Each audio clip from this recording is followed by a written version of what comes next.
Bonjour Fred, bonjour Corentin. Donc on vous retrouve cette année à Angoulême pour le Torgal Saga, le tome 2. Comment vous êtes-vous retrouvé sur ce projet?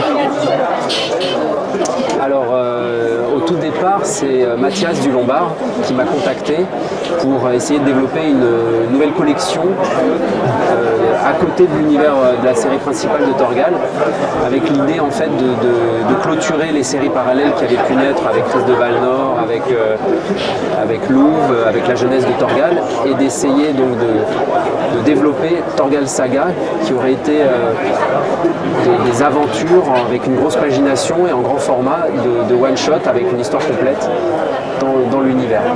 Alors j'ai dit que ça pouvait m'intéresser si c'était Torgal, le personnage central évidemment, ce qu'il a accepté. Et donc en même temps, en parallèle de ça, Robin Recht a commencé aussi le sien. Et donc j'avais quelques idées de l'univers que j'aurais pu vouloir exploiter.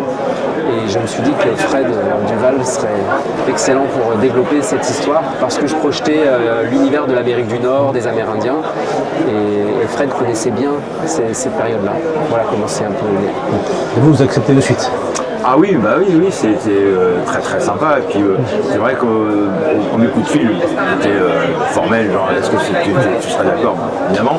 Puis on a tout de suite discuté des contenus, l'Amérique du Nord et la société précolombienne. Moi, c'est quelque chose que je documente depuis longtemps. Donc là, j'étais en plein dans la guerre de 7 ans, notamment et les Algonquins, les destinations iroquoises. Donc j'avais déjà la documentation. Il a suffi de me projeter 5-6 siècles avant. Donc c'est Torgal, on ne peut rien inventer. Donc voilà, dès le premier coup de fil, on était d'accord déjà sur le lieu, le sujet à peu près. Donc après, moi j'ai monté ma petite intrigue, voilà, et c'était super. Oui, celui de Robin Recht, il voit Torgal vieux. Est-ce que vous, en fait, c'était quoi notre histoire de Torgal? Il revient du PIK. Oui, c'est ça. C'était, pardon, Oui, c'est vraiment, on a en fait, tel que ça nous a été présenté par Mathias au départ, moi je connaissais pas du tout le contenu du livre de Robin, qui est très bon. C'était qu'il fallait qu'on soit dans la timeline de Torgal. Donc, vu qu'on s'était concerté et qu'on s'était dit, nous, notre préféré, c'est le moment parfait, c'est le retour du PIK, parce qu'on a cette possibilité de parenthèse, on rentrait pleinement dans ce qu'était le souhait du Lombard. Voilà. Et donc, oui, donc c'est un Torgal jeune, tunique noire, c'est notre classique à nous. C'est le Torgal tel que je l'ai découvert quand j'étais ado, dans Au-delà des ombres, et voilà, la galère noire avec ça. C'est vrai que le PIK, c'est quand même un écran classique aussi. C'est ça, oui, mon Torgal préféré, enfin s'il y en a un, mais c'est les Archers. Moi je trouve que je parle du scénario Les Archers, c'est un album que je relis souvent, comme certains Blueberry, où quand je me dis tiens, comment on fait pour faire un 46 pages dense et à la fois léger, Les Archers, parce que c'est une histoire toute simple. Et en fait, avec il y a Tris de Valnor qui arrive, etc. C'est un album charnière aussi mais qui se tient en soi. Donc c'est un modèle. Et voilà, et tout ce qui découle dans le PIK, ça vient des Archers aussi. Pied d'arbre, cette découverte-là, moi j'adore. C'est vraiment le moment de Torgal que je préfère, clairement. Et donc vous écrivez le scénario, est-ce que Varnam a lu le scénario ou non? Non, je ne pense pas. J'espère qu'il lira l'album. Mais là, c'est pas du tout le même fonctionnement que sur 13 Mystery.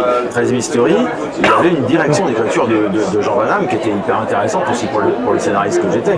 Puisque on s'était mis d'accord sur un personnage, moi j'avais proposé une idée, validée par Jean, développée, oui, parfait, vas-y. Et puis j'ai envoyé aussi le découpage, c'est-à-dire qu'il avait vraiment un rôle d'éditeur, de relecteur, de directeur de collection en fait. Donc il y avait même des moments de discussion, des suggestions, tu devrais peut-être en bouger ci, bouger ça.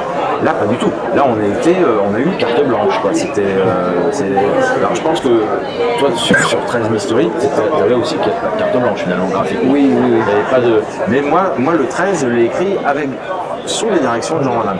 Là, le Torgal, non, il en a rien lu, je pense. J'espère qu'il lira l'album et puis j'aurai un retour, bien sûr. Et vous, pour dessiner Torgal, vous avez demandé des conseils à votre inscrit? Non, je ne l'ai pas rencontré. Ça ne s'est pas présenté. Et En fait, dès que l'instant que l'éditeur est venu vers moi pour me faire cette proposition, je me suis senti en confiance, donc j'ai pas cherché à me faire valider à un moment donné mon dessin ou mes personnages. Donc je me suis lancé comme si l'aventure était personnelle et que je l'ai créée quelque part. Après, vous restez quand même dans l'esprit de Varlam, vous ne partez pas dans des choses incroyables. Torgal, c'est un monstre sacré de la BD franco-belge, mais on ne nous demande pas de faire un ersatz, on ne nous demande pas de faire une copie, une photocopie. Donc la difficulté, là je parle du scénario, parce que le dessin c'est encore autre chose, mais la difficulté du scénario, en tout cas l'enjeu du scénario, pour moi, était de rester dans la grande ligne aventuresque de Torgal, qui n'est pas forcément un genre que moi j'ai beaucoup pratiqué en tant que scénariste en réalité. Donc c'était ça, mais tout en ayant cette carte blanche qui me permettait d'amener mes préoccupations personnelles sur l'environnement. Donc le Wendigo est quand même une métaphore sur la destruction forestière et qui coûte aussi la vie aux autochtones. Voilà, bon, et ramener tout ça, mais en respectant, en essayant de garder l'esprit de Torgal, qui est d'ailleurs un grand récit humaniste, Torgal, en réalité. Torgal est rarement vindicatif, il essaye d'arranger les peuples, voilà, il a du recul par rapport même à ceux qui l'ont élevé, puisqu'il y a tous ces rebondissements sur ses origines, etc. Et donc Torgal, pour moi, c'est avant tout un grand récit sur ce que c'est que l'origine, et ce que ça peut parfois coûter, et comment c'est mal vu. Enfin, il y avait déjà tout ça, quoi. C'est-à-dire, et moi, ça me parle complètement. Torgal, c'est le récit pour moi, le plus humaniste de Jean Van Damme. Même si on retrouve dans 13 cette recherche aussi de l'identité, voilà. Mais en tout cas, j'ai essayé de garder ça. Parce que c'est l'essence même pour moi de Torgal. En tout cas, c'est l'interprétation que j'en fais. Et vous, Corentin, combien de temps il vous a fallu pour avoir en main Torgal? Tout de suite. J'ai ouvert les albums que j'aimais de Torgal, j'ai recopié et ça fonctionnait avec sa coupe de cheveux, sa tunique. Parce que même votre style, on reconnaît un peu quand même que vous respectez bien le style de Rosinski aussi. Oui, son système un peu de hachure. Je me suis senti assez familier tout de suite avec son graphisme. Ça n'a pas été c'est pas là que je me suis le plus je me suis posé le plus de questions. Le premier visage, les lecteurs verront, Torgal arrive page, je ne sais plus 12 ou 13 de l'album. Donc il y a la première case, c'est un plan coupé, entre le plan américain et le gros plan de Torgal. Et moi j'ai montré, au fur et à mesure qu'on faisait l'album, j'ai montré à des amis qui aiment Torgal, ils disent ah ouais, là on le reconnaît tout de suite, quoi. On est déjà dans Torgal. Il n'y a pas de tour de chauffe, quoi. C'est bim. C'est impressionnant, vous connaissez dans l'univers. C'est super. C'est vrai que c'est super. Au début, quand on parle de Torgal Saga, on pensait que c'était un Torgal vu par beaucoup maintenant. Sauf que là, on reste quand même dans l'esprit de la série. C'est ce que nous on s'était fixé au départ, voilà. Mais moi j'ai adoré l'album de Revin. J'ai trouvé que c'était hyper ambitieux, très bien mené, avec vraiment une flirt avec quelque chose autour du mythe, quoi, voilà. Et là il ne faut pas se forcer, il faut faire on a une carte blanche, on a des interlocuteurs qui sont très ouverts. Bon voilà, il faut aussi se fixer des objectifs, se fixer des petits défis, mais faire naturellement ce qu'on aime faire. Oui, ça reste un vu-part, mais pas sur l'aspect purement graphique, c'est-à-dire qu'on ne s'est pas amusé à en faire autre chose que ce qu'il est. Mais Robin, je crois comme nous, s'est autorisé, parce qu'il a été lui aussi très fidèle à la composition, au personnage, au graphisme de la série principale. Mais c'est sur comment on peut raconter Torgal aujourd'hui autrement. Déjà, on part sur un album de 120 pages, donc c'est comme si on avait 3 albums en un, ça ouvre plein de possibles. Les scènes d'action, on peut vraiment les développer.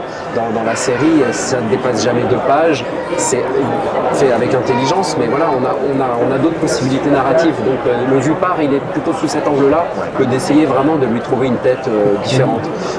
Il faut que les lecteurs qui aiment s'y retrouvent, mais en même temps qu'ils vivent une nouvelle expérience de lecture. C'était ça mon idée. Combien de temps ça vous a pris pour le faire? Moi, c'est 2 bons mois, je dirais 3 mois avec d'écriture pure, c'est-à-dire une fois que tout était construit, 7 semaines à ne faire que ça, du matin au soir, écriture. Mais avant, il y avait, j'ai toujours du mal à quantifier ça parce qu'on fait un bout le lundi, on fait un bout le jeudi, on a une idée le mercredi. Et donc c'est un petit mois quand même, je pense, de structuration et de discussion un peu aussi, voilà quoi. Bon, on va dire 3 mois de travail intense. Moi, un an, j'ai mis un an à la réaliser, à peu près. Vous en même pas, c'est pas mal. Ouais. Vous avez envie de travailler ensemble? Alors tout le monde nous demande ça et pourquoi pas, on n'est pas, on a fait déjà 2 beaux livres. Corentin, moi j'ai évidemment plein de collaborations et Corentin travaille avec Carré Ferret, c'est sûr, moi j'adore ce qu'ils font. Et voilà. Après, on est très jeunes, surtout moi. On va dire pour nous. On verra. Bon, mais merci beaucoup. Merci beaucoup. Merci à vous.